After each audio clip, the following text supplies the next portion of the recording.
پاکستان غواړي چې د کابل ښار یو ځل بیا وران کړي. سلامونه نیکې هیلې په دې هیله چې ټول روغ او جوړ اوسئ. د پښتون ژغورنې غورځنګ یو مشر او د پاکستان د قومي اسمبلۍ غړی علي وزیر په خپلو تازه څرګندونو کې ویلي دي چې د پاکستان په فاشیزم فکر په دې لټه کې دی چې د کابل د ښکلی او ښایسته ښار بیا وران کړي. که ویډیو مو خوښه شوه نو حتما یې درسره لایک او له نورو دوستانو سره مو هم شیر کړئ. زموږ د یوټیوب چینل پښتو ټاپ ټي وي همدا اوس سبسکرایب او سره د ګونګړي نشان ووهئ. نوموړي په خپل ټویټر باندې په یو ټویټ کې د کابل ښار څلور ښکلي انځورونه خپاره کړي دي او له هغې سره یې لیکلي دي چې که تاسې دا ښار آبادولی نه شئ نو د ورانولو جواز هم نه لرئ. هغه په خپل ټویټ کې لیکلي د فاشیزم فکر بیا په دې لټه کې دی چې څنګه دا ښکلی ښار برباد کړي.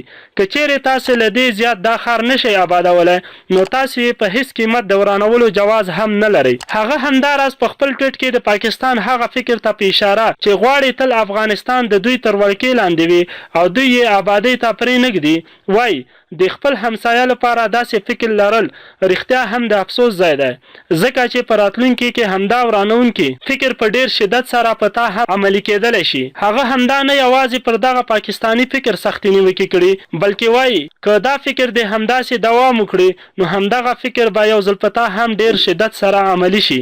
د یادولو دا چې علي وزیر څو میاشتې د پاکستان په زندان کې بېګناه د پوځ لخوا نیول شوی و خو وروسته محکمې چې د هغه په تړاو هیڅ ثبوت پیدا نه کړ نو یې خوشی کړ.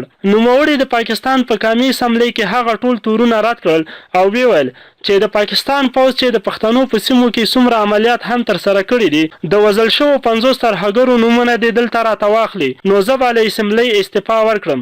تاسو د علي وزیر د دغه څرګندونو په اړه څه نظر لرئ؟ خپل نظرونه مو راته د ویډیو لاندې کمنټ کې حتما پرېږدئ. ویډیو درسره لایک او له نورو دوستانو سره مو هم شیر کړئ.